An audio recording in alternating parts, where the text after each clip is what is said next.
just before 10 a.m. local time that we started to get our first reports that there was some sort of possible shooting on the campus. Then it was shortly followed by an alert from the campus telling students to steer clear of the engineering building. If you are on campus right now, the message to everybody on campus is to shelter in place. Lock yourself in a safe place until the authorities are able to get to you or provide you a message that it's safe to come out. All the other reports that you're hearing from other sources, please wait until you hear it from an official source, either from LAPD, UCLA, the fire department was also. You just heard clips of first-hand accounts from the UCLA shooting, which took place on June 1st, 2016. It was the 186th U.S. school shooting since Sandy Hook in 2012. By that count, a gun has been fired on school grounds nearly once a week since the Sandy Hook shootings. According to reports, the gunman, former doctoral student Mainuk Sarkar, fatally shot Professor William Klug. It happened in a fourth-floor office in one of the school's engineering buildings. Sarkar then turned the gun on himself. UCLA police was quick to react. We immediately put out a Bruin alert, and that's our campus alert notification system. Thousands of UCLA students raced for cover, hiding under library desks and holing up in classrooms, barricading doors with printers, projectors, and anything else they could find. Authorities at first mistook the murder-suicide as a mass shooting. Hundreds of officers from various law enforcement agencies descended upon the university, and school officials put the campus on lockdown. You can't say UCLA was unprepared for an emergency, but even with an abundance of preparation, things can still go wrong.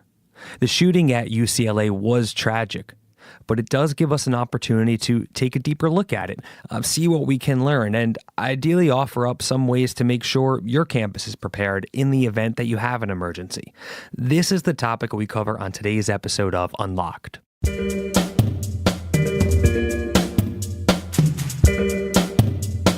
Welcome to Unlocked, a podcast series about the ups, downs, ins, and outs of campus physical security. I'm your host, Brian Adolph. I partnered with Asa Abloy to make this podcast series with the goal of helping colleges and universities better understand the world of campus security. I hope this show will help you make more informed decisions when it comes to the safety of your students and staff. In this very first episode of Unlocked, we take a deeper look at campus lockdown.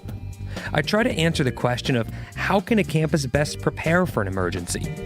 I talk with a few leading safety experts about the policies and the procedures that surround locking down your campus and try to answer that question.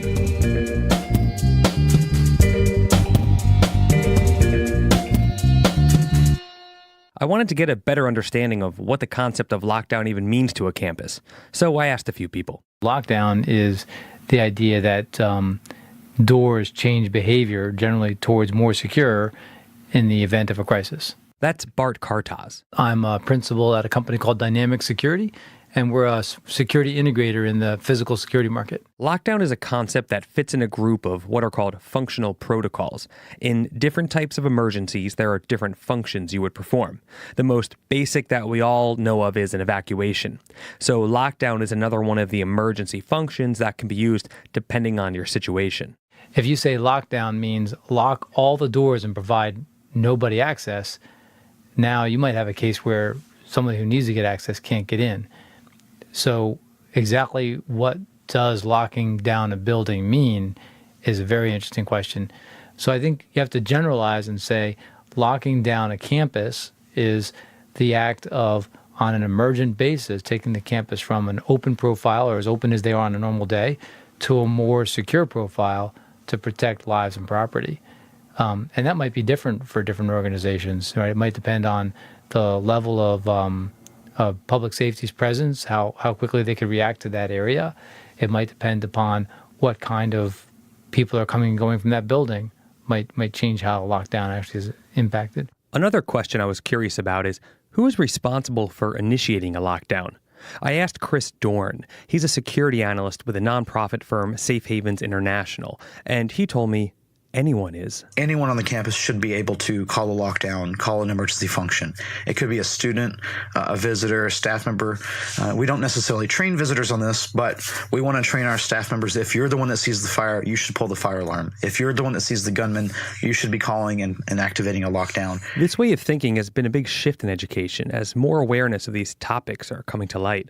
An interesting counterpoint to this concept of giving everyone the ability to call a lockdown is where people don't want to be held liable for calling or not calling a lockdown. This has come up on a number of campuses. Here's Chris Dorn again. One of the big challenges we have with lockdowns that leads to that type of response is schools that only have one form of lockdown. So if you only have one option for lockdown, and that's the Sandy Hook attack, that's the active shooter, the gunman lockdown, then we're not going to call that lockdown unless it's very serious because we don't want to disrupt the school, we don't want to look foolish, etc. Chris recommends having two forms of lockdown. There's the emergency or hard lockdown. That's like what we saw at UCLA. So that's locks, lights out of sight, get in your classroom, get in your office, maybe get under the desk, whatever you need to do to stay protected. But actually, the most common type of lockdown at schools is the other one, what's called a preventative or soft lockdown. This type of lockdown can be used for something as simple as a utility failure. For example, you have a power outage where you don't want people tripping in the hallway because the lights are off. When we use lockdowns more for those sort of mundane events, then it's not a big deal and it's not too scary to do that. I've seen schools that are going to lockdown a couple times a week because they're in an urban area, and every time they hear a helicopter, it's usually a police chase. And so just to be more cautious, they just go into lockdown and it's not a big deal.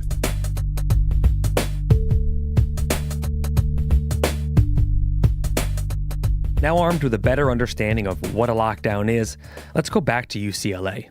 I think because the incident there was isolated and not a mass shooting, it exposed shortcomings that many schools face during emergencies.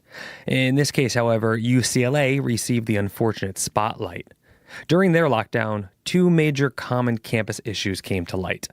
Here's UCLA student Sean Dees from a news report right after the incident talking about that first issue. We had a problem because our doors don't lock. It's actually a relatively old building, so the fact that the doors didn't lock was a huge issue. We felt very unsafe.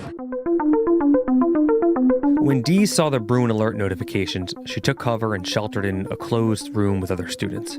But with doors that open outwards and didn't lock, she, like many students, were forced to improvise. You may recall seeing pictures in the news of these barricades that students posted on Twitter during the incident. One in particular shows a combination of a chair and a desk that's strapped to the door, and there's also a water bottle in there that's strapped to the whole contraption. And the caption reads, "Doors open outwards with no locks, so we had to improvise our own locking mechanism. Hashtag UCLA shooting, hashtag engineers."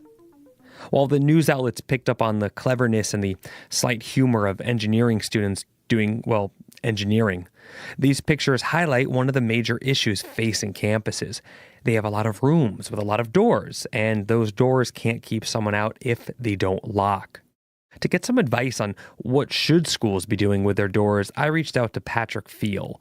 He runs PVF Security Consulting. I have over 35 years of law enforcement experience. I'm the former public safety for ADT. I'm the executive director of Washington, D.C. schools. I'm retired from the United States Army, and I had special assignments. I was in charge of the Pentagon, the War Room.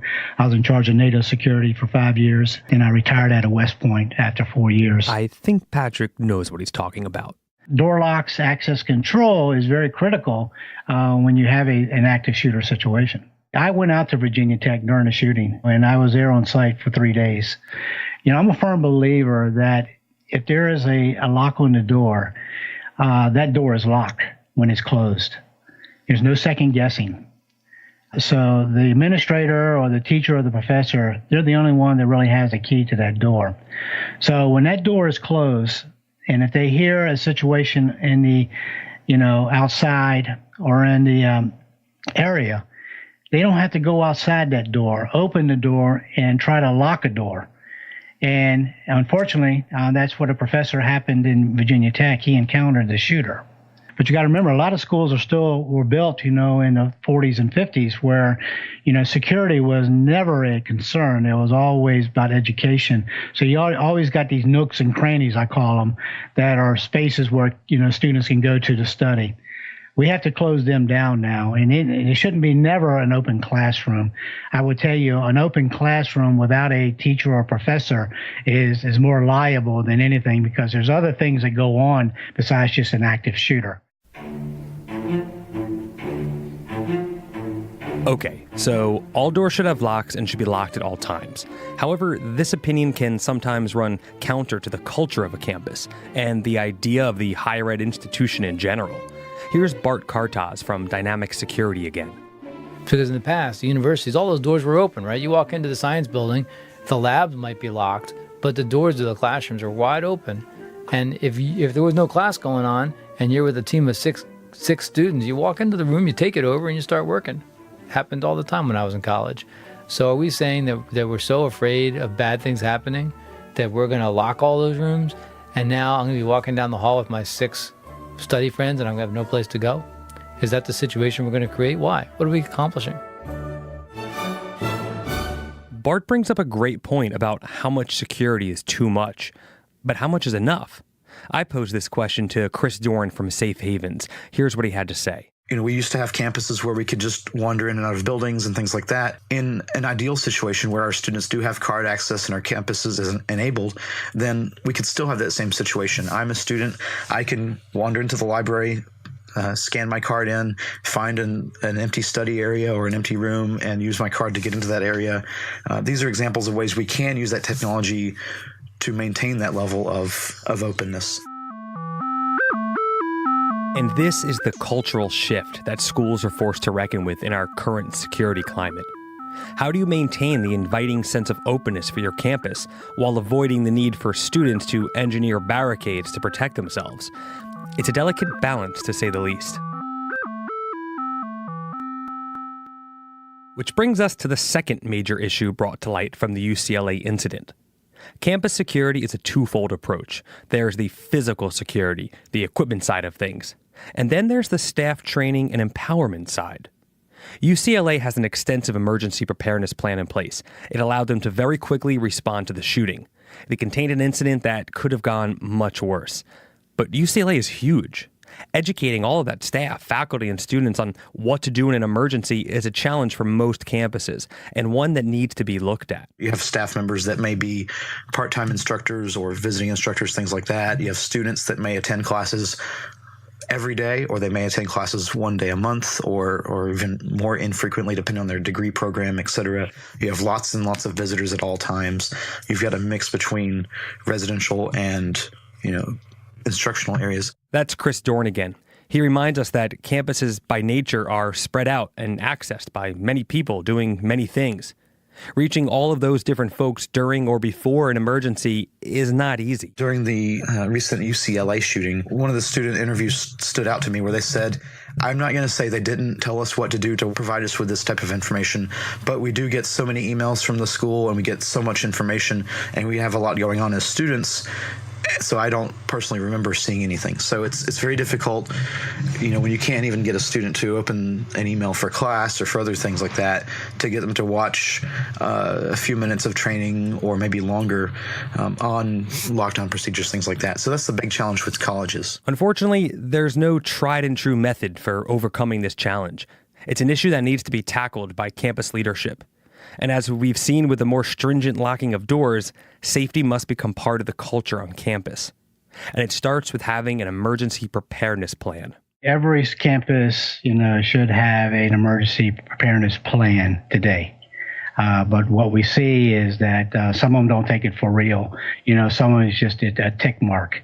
And that's what's the unfortunate, because the ones that are not prepared are most likely the ones that are going to have the problems. Then the end result is what you see that happened, in the past. Patrick Fiel again from PVF Security Consulting. The first thing that you have to do, and this is where a lot of the schools, are not really understanding, they need to get a vulnerability, an all-hazard risk assessment done of their facility, their campus, or building. This will make the determination, exactly where your strengths are, where your weaknesses are, and how to put a good, strong budget to go forth. And everywhere I go around the country, this is what they're lacking. The all-hazard assessment is not only talking about the active shooter emergency. It covers many things that can happen while students are on campus. It could be a tornado. And normally you get a warning, but you very fast warning, So you got a tornado in the area, 5 minutes out. You got 5 minutes to make a quick decision and get these students in the right place. So it's very critical that a PA system or a mass communication system is working, and that everybody hears it, has knowledge of it, or sees it, so they can go in and get protected. A major component of the assessment is to check and make sure the technology you have in place is actually working. Where are the gaps? We found out the PA system's only working in half of the building. So unfortunately, the other half didn't hear that there's an active shooter. Or, the front door won't lock properly, or the lights don't work when it's dark. So it's very critical that they understand, that preparation for any type of event is crucial. So you've assessed your campus safety needs and put in place a solid emergency preparedness plan. But that's not enough. Chris Doran tells me that training is an aspect commonly overlooked on campuses. So, for example, in many of the college level higher ed shootings we've had, there's not actually a lockdown procedure. So we might know inherently as an individual we should secure ourselves. We might have seen the run, hide, fight video, things like that. But we want to train our staff on these procedures and then give them the tools to accomplish that. So we want to train our staff on when and how to lock down and make sure they can lock down.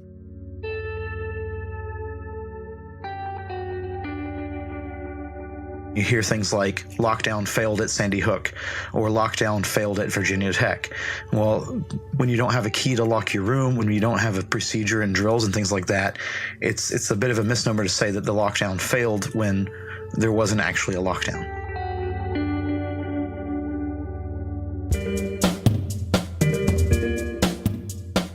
Earlier in this episode, Bart Kartas described lockdown as the idea that doors change behavior towards more secure in the event of a crisis. But as we've just heard, securing your campus in an emergency goes much deeper than the simple act of locking it down. All schools must take responsibility for the safety of your students, faculty, and staff. You need to have a sufficient emergency preparedness plan in place. Take a look at your security technologies. Are they tested? Are they up to date? Have you conducted a thorough risk assessment of your campus? In the wake of the UCLA incident, the university created a task force to examine the response to the shooting. The task force is looking at several issues, including how emergency alerts were received and student complaints about classroom security and door locks. But this isn't isolated. These issues are inevitable on any campus. So in the event that you have to call a lockdown, ask yourself, has your campus done everything they can to be prepared? To hear more episodes of Unlocked, head on over to intelligentopenings.com/unlocked or search for the show on iTunes or wherever you listen to podcasts. Unlocked is produced by Riveting FM. If you like this episode or found any part of it helpful, please share it with your colleagues. Thanks for listening.